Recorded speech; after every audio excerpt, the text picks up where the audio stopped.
Hello friends, welcome to our channel. நாம் இன்றைக்கி tea கடை வெங்காய போண்டா செய்கிறத பற்றி தான் பார்க்க போகிறோம்.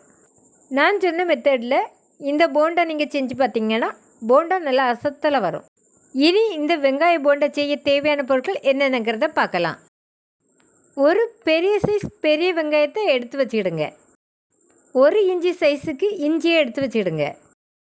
2 பச்சை மிளகாய் எடுத்து வச்சுடுங்க. 1 டீஸ்பூன் சிகப்பு மிளகாய்த்தூள் எடுத்து வச்சிடுங்க. 1/2 கப் கடலை மாவு எடுத்து வச்சிடுங்க. 2 ஸ்பூன் அரிசி மாவு எடுத்து வச்சிடுங்க. 1 ஸ்பூன் மைதா மாவு எடுத்து வச்சிடுங்க. வெங்காய பக்கோடாவுக்கு தேவையான தூள் உப்பு எடுத்து வச்சிடுங்க. 1/2 டீஸ்பூன் அளவுக்கு காயப்பொடியை எடுத்து வச்சிடுங்க. 1/2 டீஸ்பூன் அளவிற்கு சோடா உப்பு எடுத்து வச்சிடுங்க. மல்லி இலை கருவேப்பிலை கொஞ்சமாக எடுத்து வச்சிடுங்க. இனி வெங்காய போண்டா எப்படி செய்யலாம் அப்படிங்கிறத பார்க்கலாம்.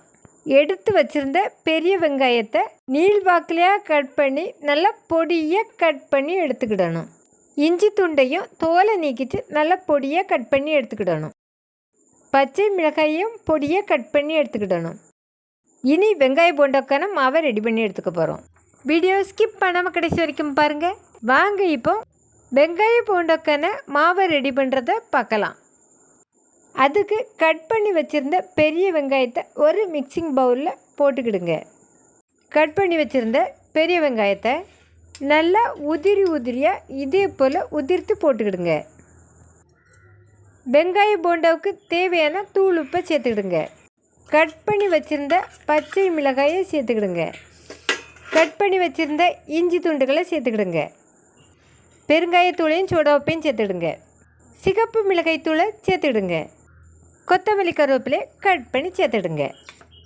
எல்லாத்தையும் நல்லா இனி மிக்ஸ் பண்ணி விட்டுக்கிடுங்க. பெரிய வெங்காயத்தில் தண்ணி ஊறி வரும்.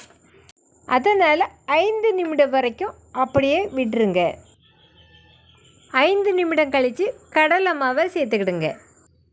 இனி இது கூட அரிசி மாவை சேர்த்துக்கிடுங்க.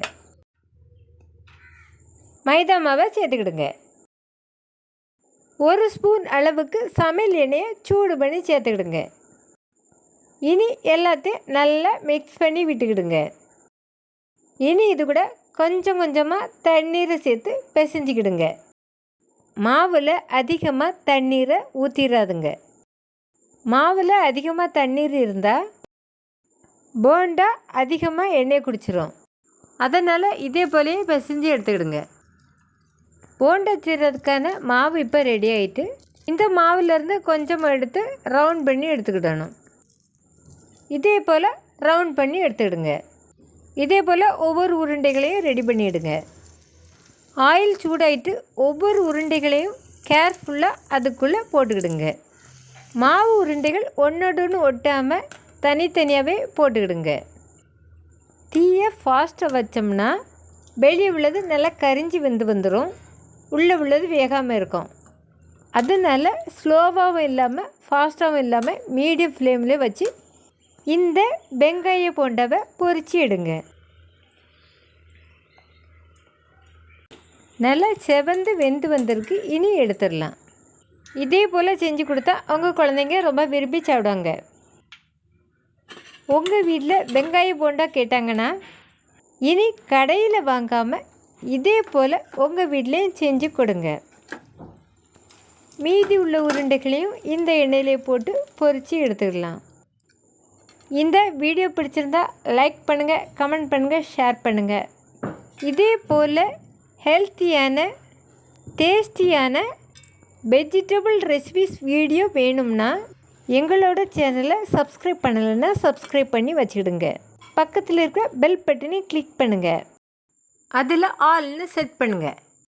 அப்படின்னா தான் நாங்கள் போடுற வீடியோக்கள் உங்களை தேடி உடனுக்குடன் வரும். மீண்டும் மற்றொரு வெஜிடபிள் ரெசிபி வீடியோவில் சந்திப்போம். நன்றி, வணக்கம்.